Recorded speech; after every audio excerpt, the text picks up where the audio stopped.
Hello students, हम पढ़ रहे हैं हमारा हिस्ट्री का 6th चैप्टर और आज हम पढ़ेंगे पेज नंबर 43।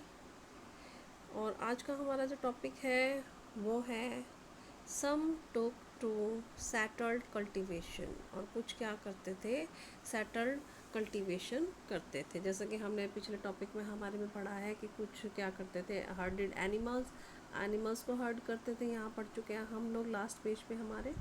ठीक है, अब हमारा जो नेक्स्ट टॉपिक है वो है पेज नंबर 43 पे, some took to settled cultivation.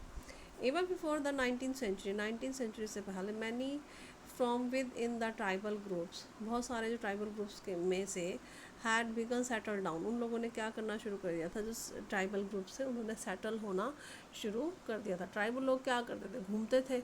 अब सेटल डाउन मतलब कि एक जगह पर रहना उन्होंने शुरू कर दिया था।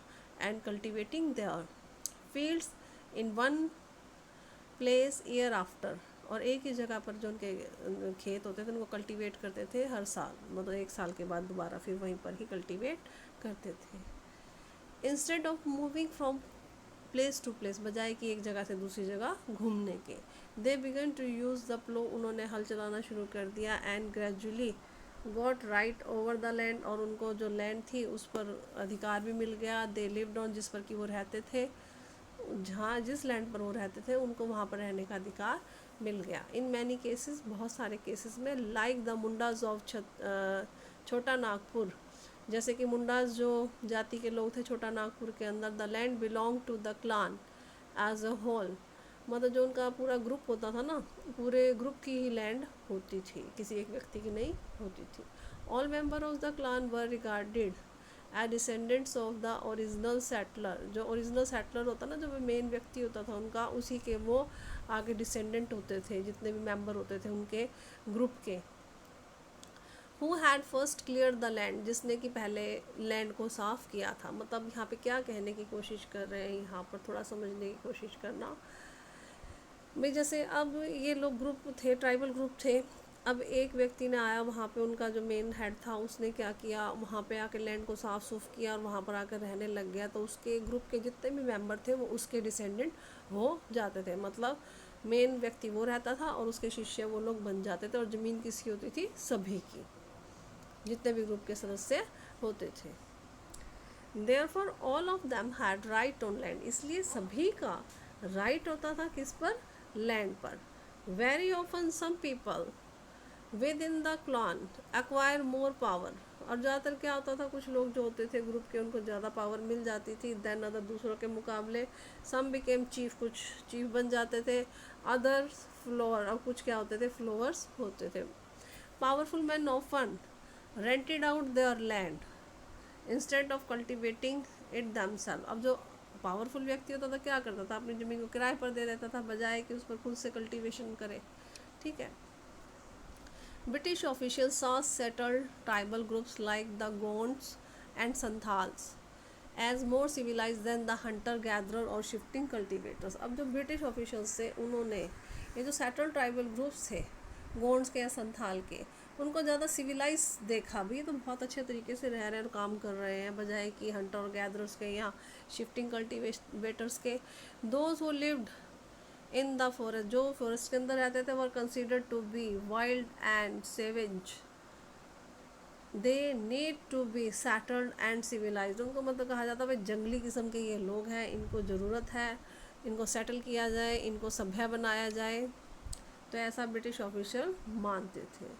नेक्स्ट टॉपिक है हमारा, how did colonial rule affect tribal lives. अब ये जो कॉलोनियल रूल था इसने जो ट्राइबल लाइफ्स थी उस पर कैसे इफ़ेक्ट किया। The lives of the tribal group change during the British rule, जो लाइफ थी ट्राइबल ग्रुप्स की वो बदल रही थी ब्रिटिश रूल के दौरान। Let us see what these changes were, अभी बदलाव क्या थे देखते हैं हम। What happen to the tribal chiefs, tribal chiefs का क्या हुआ। Before the arrival of the Britishers के आने से पहले, in many areas of the tribal chiefs were important people, बहुत सारे जो ट्राइबल जो चीफ थे वो इम्पॉर्टेंट पीपल होते थे बहुत सारे एरियाज़ के अंदर। They enjoyed a certain amount of economic power, उनके पास काफ़ी मात्रा में इकोनॉमिक पावर होती थी। And had the right to administer and control their territories, और जो उनकी टेरिटरीज होती थी उसको उस पर उनका अधिकार होता था, पूरा कंट्रोल होता था और वो उसको उस पर शासन करते थे. In some places they had their own police, कुछ स्थानों पर उनकी अपनी पुलिस होती थी. And decided on the local rules of land, और वो डिसाइड करते थे लोकल रूल लैंड के, फॉरेस्ट मैनेजमेंट के, अंडर ब्रिटिश रूल. अब ब्रिटिश रूल के अंदर क्या हुआ, the functions and power of the tribal chiefs change considerably. अब ये जो काम था, जो फंक्शन ये जो कर रहे थे ट्राइबल चीफ, या जो इनकी पावर थी ट्राइबल चीफ्स की, ये लगातार बदल रही थी. They were allowed to keep their land titles over a cluster of village. उनको अलाउ कर दिया गया था कि वो मतलब कि जो क्लस्टर ऑफ विलेज, मतलब काफ़ी ग्रुप जो विलेजेस का है वो उसको रख सकते हैं, और जो उनका टाइटल है उसको भी रख से चीफ बने रह सकते हैं.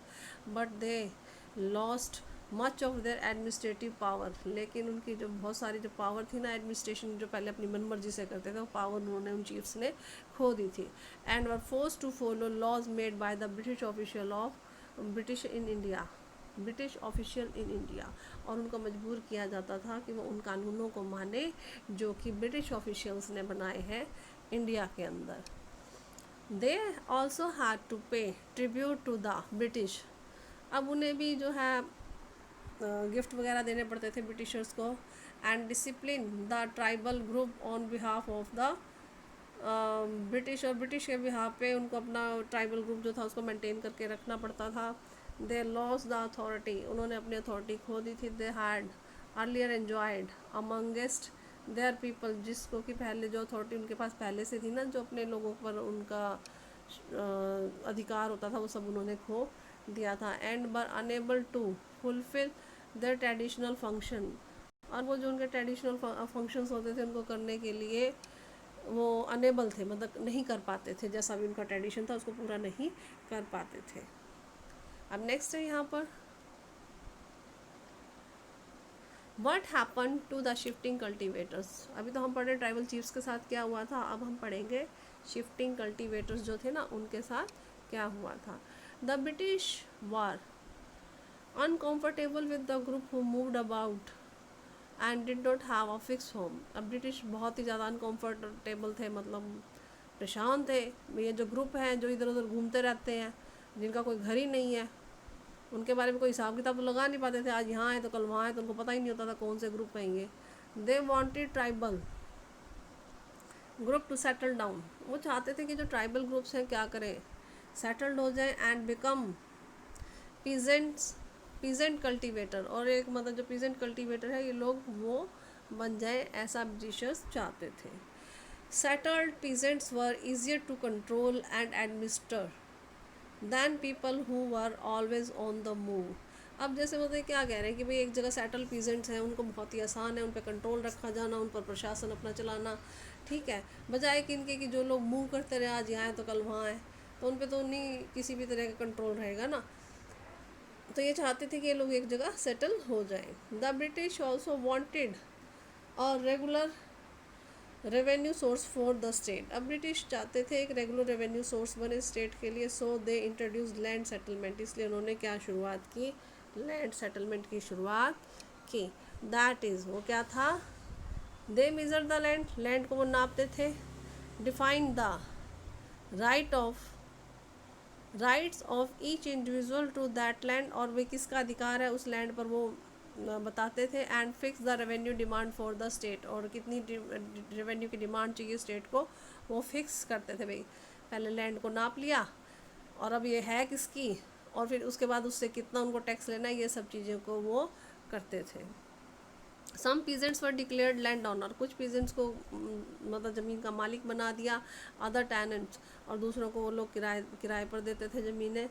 As you have seen the tenants were to pay rent to the land owner. जैसा कि तुमने देखा है जो टेनेंट्स हैं, जो किराएदार थे, जिनको किराए पर ज़मीन दी जाती थी, वो लैंड ऑनर को किराया देते थे. Who in turn paid revenue to the state. और बदले में वो क्या करता था, उनसे लेके और आगे स्टेट को रेवेन्यू पे करता था. The British effort to settle jhum cultivator was not very successful. अब जो ब्रिटिश एफर्ट्स कर रहे थे कि झूम कल्टीवेटर जो है या शिफ्टिंग कल्टीवेटर जो है इनको एक जगह सेटल कर दिया जाए, ये ज़्यादा सक्सेसफुल नहीं हुआ। Settled plough cultivation is not easy in area where water is scarce and the soil is dry. अब भाई हल चलाकर खेती करना बहुत आसान नहीं था उन एरियाज़ के अंदर जहाँ पर पानी की कमी होती थी या मिट्टी बहुत सूखी होती थी। In fact jhum cultivator who took to plough cultivation often suffered. अब झूम कल्टीवेटर जिन्होंने भी प्लो कल्टीवेशन की शुरुआत की उन्होंने बहुत ज़्यादा सफ़र किया, since the fields did not produce good yield, उनके खेतों में भी ज़्यादा फसल जो है वो नहीं हुई। सो द झूम cultivator in the north east India insisted on continuing with their traditional practices. अब उन्होंने जो झूम कल्टीवेटर थे नॉर्थ ईस्ट इंडिया के, उन्होंने क्या किया, विरोध करना शुरू कर दिया और कंटिन्यू किया अपनी जो ट्रेडिशनल प्रैक्टिसेस थी। क्या थी ट्रेडिशनल प्रैक्टिसेस? जो झूम कल्टीवेशन वो करते थे या शिफ्टिंग कल्टीवेशन जो करते थे और मूव होते रहते थे एक जगह से दूसरी जगह, उन्होंने कंटिन्यू कर दिया।